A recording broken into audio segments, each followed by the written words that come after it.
Hello everyone, my name is Saurav and I welcome you to Exports. Today I'm going to talk about The White Tiger, which is written by Arvind Adiga.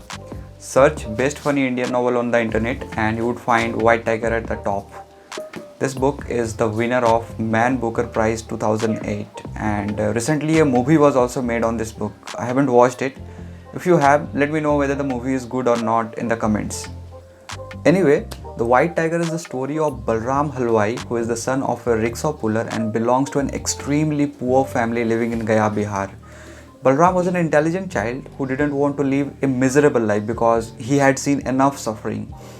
He went to school for education, but he was forced to leave it and work in a tea shop so that he can earn money and meet the financial demands of his family. Even in the tea shop, he would listen to the conversation of different people and learn from them. He would leave his job in the tea shop and luckily find a driver's job in a wealthy family and work there. And so the story begins. The story that would tell you the journey of Balram from the darkness to the light, from living a poor life to being a successful entrepreneur. But in order to escape this darkness, he has to pay the price for victory and must first become a part of this dirty system. While he may succeed in elevating his social position, he has to continue living in a country paralyzed by corruption. The White Tiger is the voice of every deprived person in the country who is poor, trapped in the system, and wants to achieve something in life selfishly.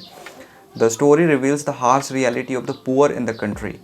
It also tells you the contrast between the lives of the poor and the rich, those from the darkness and those from the light, man with small bellies and man with big bellies. It also tells you how the education system is of little help to the poor, how corruption is common between political leaders and government employees, how the rich oppresses the poor, and what is the struggle of those belonging to the darkness. Since most of the story takes place in Bihar, Jharkhand and Delhi, you would very well connect to the story if you are from any of these places.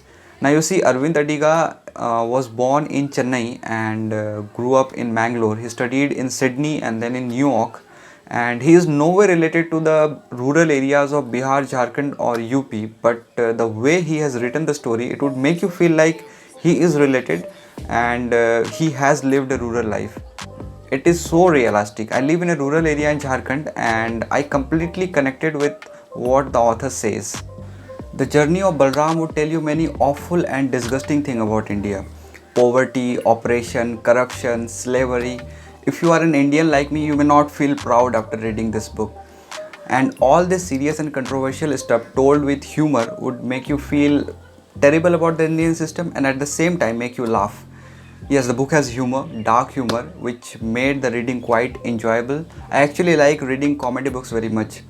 When I bought the book, I thought it would be related to a white tiger, but it is not so. There is no white tiger in the book. This is what Balram calls himself because he was named White Tiger once in his childhood. The story has first person narration and is told in the form of a letter written by Balram.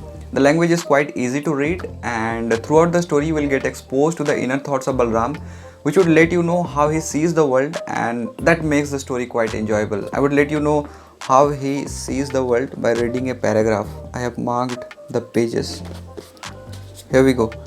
The dreams of the rich and the dreams of the poor, they never overlap, do they? See, the poor dream all their lives of getting enough to eat and looking like the rich. And what do the rich dream of? Losing weight and looking like the poor. That's quite funny.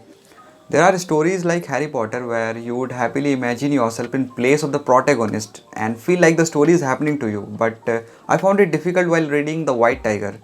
You wouldn't actually like to imagine yourself in place of Balram. This is not a story of love or honesty, but violence and betrayal. When you are reading a good book, you won't be able to resist yourself to stop reading it. The same happened to me while reading The White Tiger.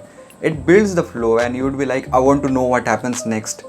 All said, the book is brilliant and it is worth reading. That's all for the review of The White Tiger. Thanks for watching. Meet you in the next video. Till then, bye bye and take care.